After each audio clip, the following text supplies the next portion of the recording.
Welcome back to Equipped Indoor. I am Rusty. We're here with Brian Vargo, who's the founder of Vargo. And you may know them for a lot of their titanium pots and pans that they've had, but they're expanding their line, and that's what caught our eye when we walked by. Real quick, tell us a little bit about, what got you into it, just a quick introduction to your pans and whatnot. Okay. Well, the company actually started with tent stakes and alcohol stoves, and one mug is actually how we started.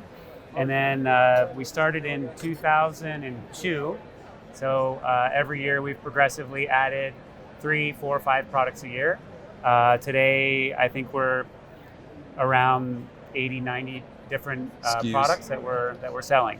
So yeah. And you're primarily known for titanium. That's what I've always associated with. Yeah, we focus on titanium. We try to use it in a lot of different ways, unique designs, whether it be wood burning stoves, alcohol stoves, grates, different types of grills, that kind of thing. Now, is this a nesting cup for like an Nalgene bottle? Does that fit that? It will fit a Nalgene bottle. All of our pots and mugs and Sierra cups that have a lid, they all have these straining holes in the lid, which you do see a lot of other companies that have that today, but we actually came out with this many years ago before anybody else was doing that. We use a plastic knob. We use plastic because it doesn't conduct heat. Right. A lot of the other ones that use a metal device, it does conduct heat. But with this and the straining holes, it makes it really easy to strain the water out. A lot of backpackers are going to make things like macaroni and cheese.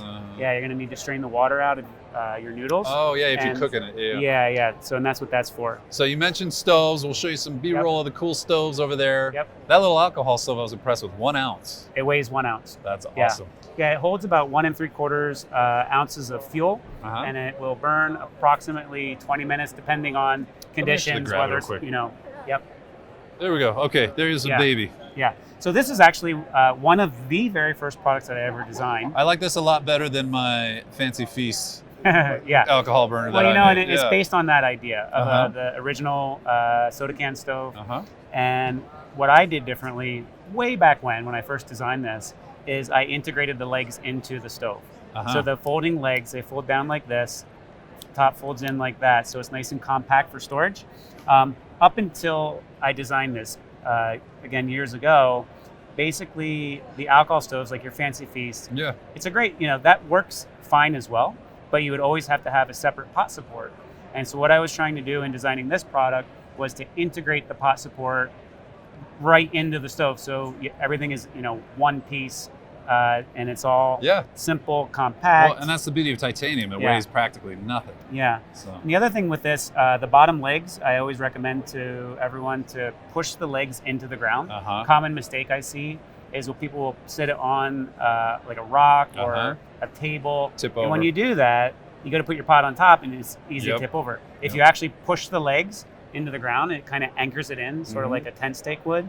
And it just makes it a lot more stable. I really like that unit. What does this sell for? $35. That's not bad for titanium. The underside, actually, this is indented. Can you do like an Esbit there or something? It fits an Esbit's fuel tab perfectly. And it's actually the exact correct height for an Esbit fuel tab to burn properly as well. And that was intentional when you designed it. Yeah. Nice. So in other words, the distance from the Esbit fuel tab to the bottom of your pot is the proper distance to burn properly. Very cool design. Thanks. So this is what caught our eye. I mean, we're gear junkies, but we like knives, obviously. So this caught my attention. I picked it up and went, whoa, how light is that? So talk us through your knife line. So these knives are actually very unique in that they use this titanium material that's a combination of titanium and ceramic. So ceramic is actually a very, very hard material. It's actually harder than steel. The problem with a ceramic knife is that if you drop it, they break. Brittle. They're very, very brittle, but it is very, very hard, and they have really good edge retention.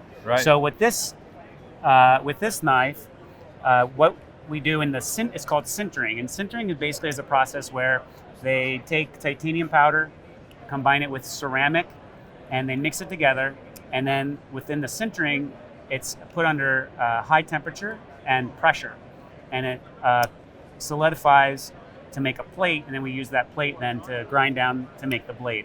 So, and what that does is it has the edge retention properties of ceramic because of the ceramic that's in it that doesn't wear away. But it's combined with titanium, so it's not as brittle as it would be if it was just Absolutely. ceramic. Yeah. Absolutely. So that's we call this the Sobata series.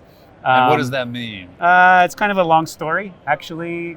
What's the short story? There is no short story. What does it mean? What is Sobata is a place I used to live in Japan many years ago. Okay. And the little area where I used to live was called Sobata. Okay.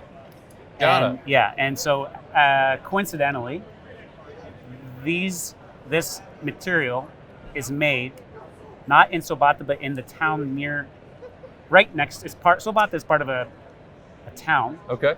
And I used to live in that town in a little village called Sobata. There you go. And so anyway, I gave it the name Sobata because of the personal connection that I have with it. It's a really kind of a crazy. I won't get into the full details. Well, when you start the company, you can name things what you want. Well, that's right? true. Yeah. Well, I was really impressed with this. We might want to feature this more in detail. I would like to test this thing, but I'm really impressed with it. Again, kind of the not unique, but a very distinct feature of it is that titanium and that special type of titanium. How light it is for basically a full-size EDC knife. Right. That's really nice. And then standard frame lock with the flipper, really smooth action. You said you did a bearing in there. It's a ball bearing system. Yeah. Yeah. This is really nice. As I told you, I mean, we don't pull punches with the quick door. The sure. only thing I wish we would have done differently is had that a little bit deeper, but Yep. this is a nice knife. Thank you. I really like it. And this is your first attempt at knife designing? This one, yeah. This is a frame lock. Yeah. And then these two, using the G10 material in the handle, they're not yet available, but they will be available approximately late November, December. Well, hopefully they're ready in time to become wonderful stocking stuffers. Thank you. Yeah. I hope so. Okay, well, all right. Anything else you want to feature real quick? Yeah, let's talk about the this product over here. So yeah, let's sit around this, huh? Yeah. So this is a product that is very similar to something I designed about, I don't know, 11, 12 years ago, called the Hexagon wood stove, which is a very small, compact backpacking stove. You put that on the market, right?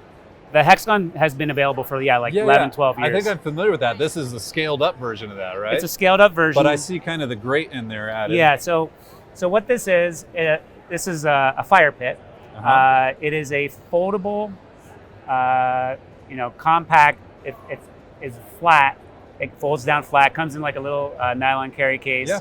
You could stick it in the back of your trunk of your car. Yep. Doesn't take up any space. What's the total weight? Sorry, it's okay. Total weight is 25 pounds. Okay. Yeah. So this is not titanium?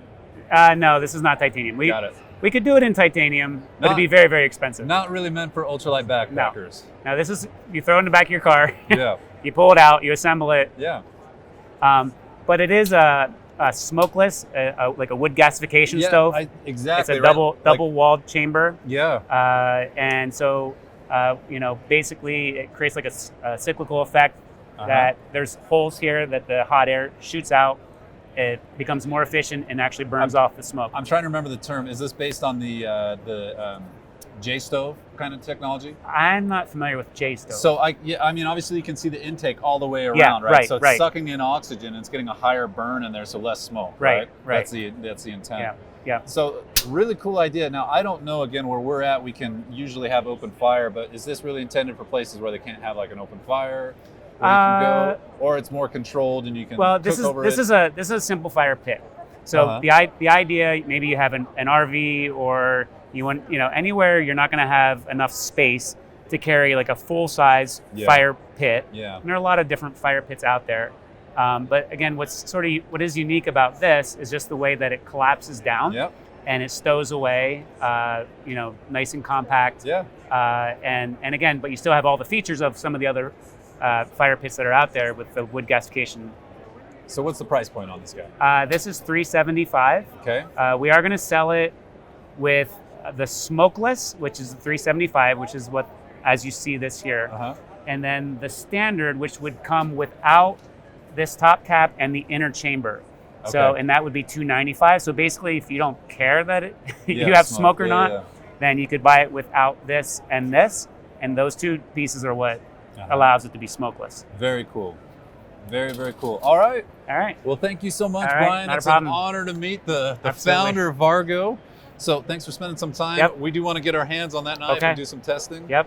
So Anything else you want to add? You want to tell them to go anywhere, social media? Yeah, just follow us on vargooutdoors.com, and as these new products become available, we usually have an email announcement, and people can follow it that way. Very cool. All right, guys, we'll catch you later. All right.